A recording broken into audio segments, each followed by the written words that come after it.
We're here today to talk to you about this beautiful site called Wallum. It's situated in Brunswick Heads in the Byron Shire. It's 30 hectares of pristine, rich biodiverse landscapes with incredible threatened species and habitat, and we want to introduce you to this land and why it's so important to protect from an urban development. My name's Luciana. This is my other fellow campaigner, Svea, and we want to share with you this vital information and get it out there.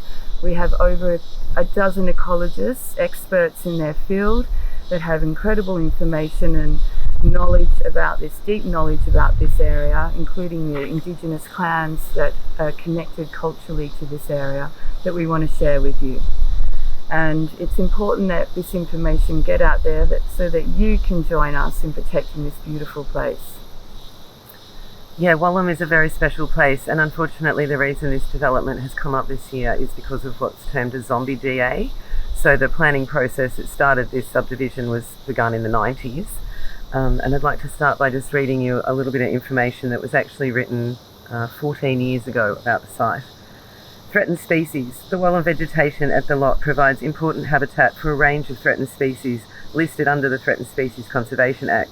Previous surveys throughout the area in 1995 recorded vulnerable Wallum froglet in sedgeland and wet heathland habitats at a number of locations. These surveys also recorded the vulnerable little bent-winged bat, the grey-headed flying fox at several locations, and predicted the occurrence of a number of other species, including the square-tailed kite, the masked owl, the grass owl, common fannintail, the eastern blossom bat, the black flying fox, the eastern long-eared bat, the greater broad-nosed bat, and subsequent bat surveys also identified in 1998 records of the vulnerable species, including the yellow-bellied sheath-tailed bat, the little bent-winged bat, and the fishing bat. In addition, it is considered the vulnerable long-nosed potteroo is likely to use this area of the site for foraging and will increase its use once dense heath ground cover has regenerated. Wallum significance. Wallum heathland and woodland are highly restricted vegetation communities in the Byron Shire, and this is going back over a decade, as they have been extensively cleared for settlement. The value of this heathland vegetation is recognised by its inclusion in the Shire's tree preservation orders. We're not sure if that still exists. The eastern section of the site provides significant components of a wildlife corridor extending along the western side to Simpsons Creek, which is also part of the Byron National Marine Park. And this forms part of a regionally significant wildlife corridor recognised by National Parks and Wildlife Service, now the Department of Environment and Conservation, New South Wales.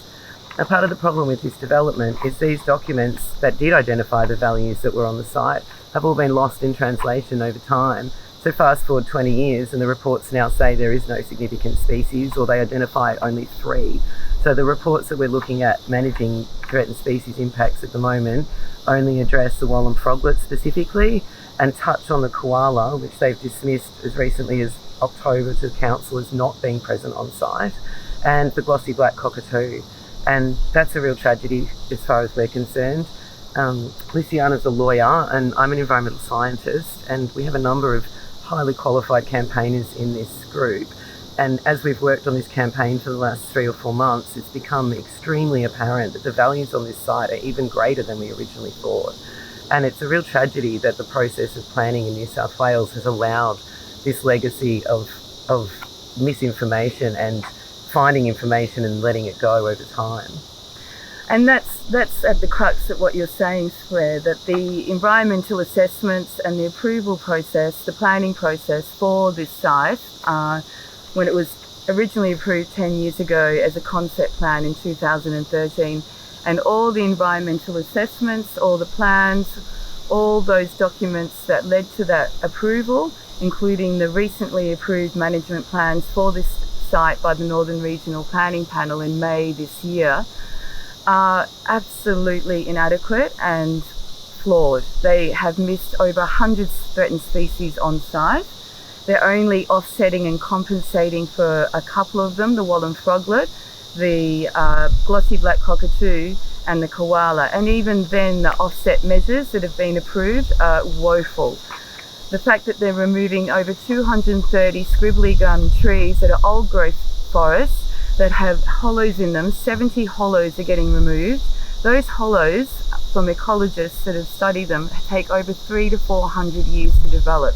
We're talking about pre-colonial trees here. These are culturally significant trees. The whole site is culturally significant.